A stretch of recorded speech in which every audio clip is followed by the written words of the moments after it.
ఈరోజు మనం విన్నటువంటి మార్కు సువార్తలో రెండు ముఖ్యమైనటువంటి అద్భుతాలను మనము గమనించాం. ఈ అద్భుతాలు ఒక ఎత్తు అయితే, ఆ అద్భుతాలు జరిగినటువంటి రీతిని, ఏ విధంగా ఈ అద్భుతాలు కోరుకున్నటువంటి వారి జీవితంలో జరిగినటువంటి విషయాలను మనం ధ్యానించాలి.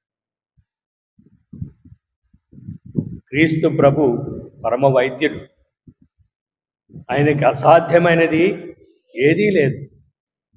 ఆయన దెయ్యాలను వెళ్ళగొట్టడమే కాదు, నీటిని ద్రాక్షారసముగా మార్చడమే కాదు, గుడ్డివాడికి నడకనివ్వటమే కాదు, గుడ్డివాడికి చూపునివ్వటం మాత్రమే కాదు, 5,000 మందిని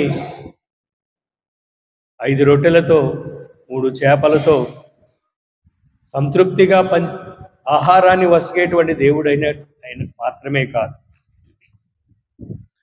మరణించినటువంటి వారిని కూడా సజీవులుగా లేపేటువంటి శక్తి ప్రభువులో ఉంది. Praise the Lord, praise the Lord. మరి అటువంటి శక్తి కలిగినటువంటి ప్రభుని, అటువంటి మహిమను కలిగినటువంటి ప్రభుని మనము ఆశ్రయించేటువంటి విధానాన్ని మనము గమనించాలి.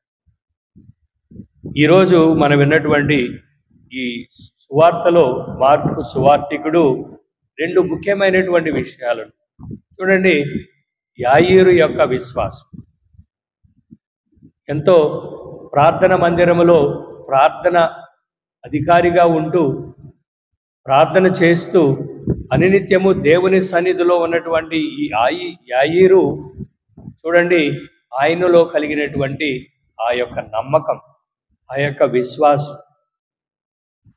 క్రీస్తు ప్రభు సజీవుడు, దేవుని యొక్క కుమారుడు, సాక్షాత్తు దేవుడే పరలోకాన్ని నుండి ఈ భూలోకానికి ఒక మానవుడిగా జన్మించి మన మధ్య నివసిస్తూ ఉన్నాడు, మన మధ్య మనతో వాసం ఏర్పాటు చేసుకున్నాడు అనేటువంటి ఆ యొక్క నమ్మకాన్ని మనము గమనించాలి.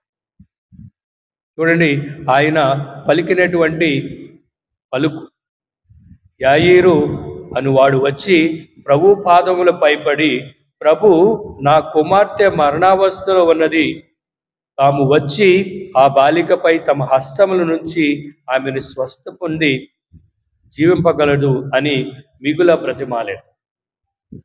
మరి క్రీస్తు ప్రభువే చూడండి, తాము వచ్చి, క్రీస్తు ప్రభు మాత్రమే